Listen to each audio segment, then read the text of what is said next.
Akalar, bizlarga nima bo'lyapti? Kuni kecha bittasi Instagramga post joylabdi. Falonchi transga respekt deb. Sababi uni bir video roligini istoriyasiga qo'yib bergan ekan. Men aytdim, yaxshi ham bir istoriya qo'yib beribdi.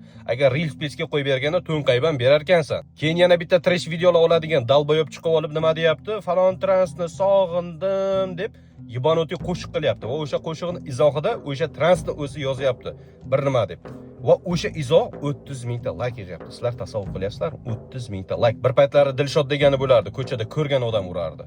Hozir bo'lsa bunaqalarni qo'llab-quvvatlab boshimizga ko'taryapmiz. Endi mayli, men samosud tarafdori emasman. Chiqib olib o'sha Dilshodday uringlar buni ham, o'ylasa qilib dabdalasini tortinglar demoqchi emasman. Lekin hech bo'lmasa qisib turinglar, ijtimoiy tarmoqlarda like qaysi farosat bilan bosyapsizlar? Like bosadigan holat emas-ku, 30 mingta. Eng dahshatini aytaymi, eng dahshatini. Instagramda uni 5 millionta obunachisi bor. 5 millionta. Hammamiz O'zbekistonda kamchiliklardan nolishni bilamiz. Amaldorlar unaqa svet yo'q, gaz yo'q deb kar-kar qilib yig'lashni bilamiz. Lekin faollarni qo'llab-quvvatlamaymiz. Qaysi O'zbekistondagi faolni 5 millionta kuzatuvchisi bor? Hattoki o'sha xalqni dardi bilan yuradigan Rasul Kusherbayevdek odamning ham 1 million obunachisi bor Instagramda. Sizlar tasavvurlaringizga sig'diryapsizlarmi? Bittasi xalqning dardi bilan yuribdi. Yana bittasi bir trans, shunchaki trans. Endi aytishlaringiz mumkin, u ham odamlarga yaxshilik qilyapti, ehson qilyapti.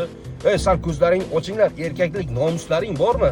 Sizlarga yaxshilik deb uzatilgan har qanaqa qo'lni qanaqasiga qabul qilyapsizlar? Sizlar o'shani qo'lini bugun ushladilaringmi? Ertaga kelajak avlodingni ham transligiga rozi bo'lyapsizlar. Mana shu transni mujik deb ko'tarib yurganlarga bitta tilagim bor. Hammangni avloding mana shunaqa transga o'xshagan mujik bo'lsin. Ko'tara olasanlarmi? Ko'tara olmaysanlar. O'zicha mana shu transni ko'tara qilayotganlar oxir zamonda Dajjolga ergashadigan toifalar bo'ladi-da. Dajjol ham xuddi mana shunaqa karomatlar ko'rsatar ekan, odamlarga bir yaxshiliklar qilar ekan, bir nimalar qilar ekan-da. Har qanaqa qo'lni qabul qilmalaring, san'at kallalaring ishlayaptimi? Xalqimiz uchun jonini kuydirib yurganlar son mingta.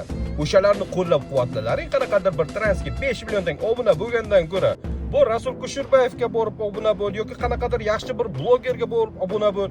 Va qanaqa kalla bilan sanlar kimligi jinsi noaniq bo'lgan shaxsga obuna bo'lyapsizlar, farosatlaring bormi o'zi sanlarim? Biz qayoqqa qarab ketyapmiz? Mana shuni o'ylasam, meni yuragim og'riydi, to'g'risi. Voy baraka topkurlar, o'zlaringni kelajaklaringni o'ylasanlar, qaysi farosat, qaysi kalla bilan qanaqadir bir transga odamlarning simpatiyasini uyg'otyapsizlar. Yana bir ikkita aql chicharlar nima deydi? U trans bo'lsa ham lekin trans bo'lmanglar deb aytib keladi, deydi-da. Voy mana shunaqalarga aytaman-da, bitta poraxo'r amaldor bor, xodimlarini yig'ib oladi-da.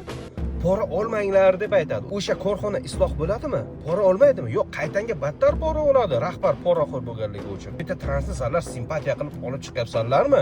Ertaga jamiyatda mana shu narsani normallashtirishga ham olib kelasanlar. Shuning uchun bizning munosabatimiz bunaqalarga nisbatan keskin va radikal bo'lishi kerak. Biz hech qachon ularni respekt, mujik deb olib chiqmasligimiz kerak.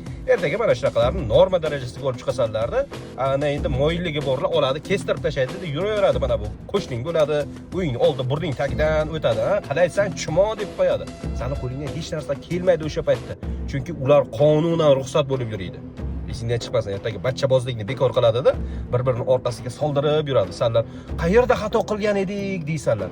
Keyin mana bunaqa respekt, mujik deb yurganlar o'tiradi. Nimaga bunday bo'ldi deb eslaringdan chiqarmalaring. Hammasiga o'zlaring sababchi bo'lasanlar. Hurmatli xalqim, ko'zingni och, iltimos, meni yuragim og'riyapti. Sanlar qayoqqa qarab ketyapsanlar? Mana bu odamning ichidagi bitta narsa otilib ketyapti. Erkak bo'llaring, erkakliklaringni ushlaring, nomuslaringni ushlaring.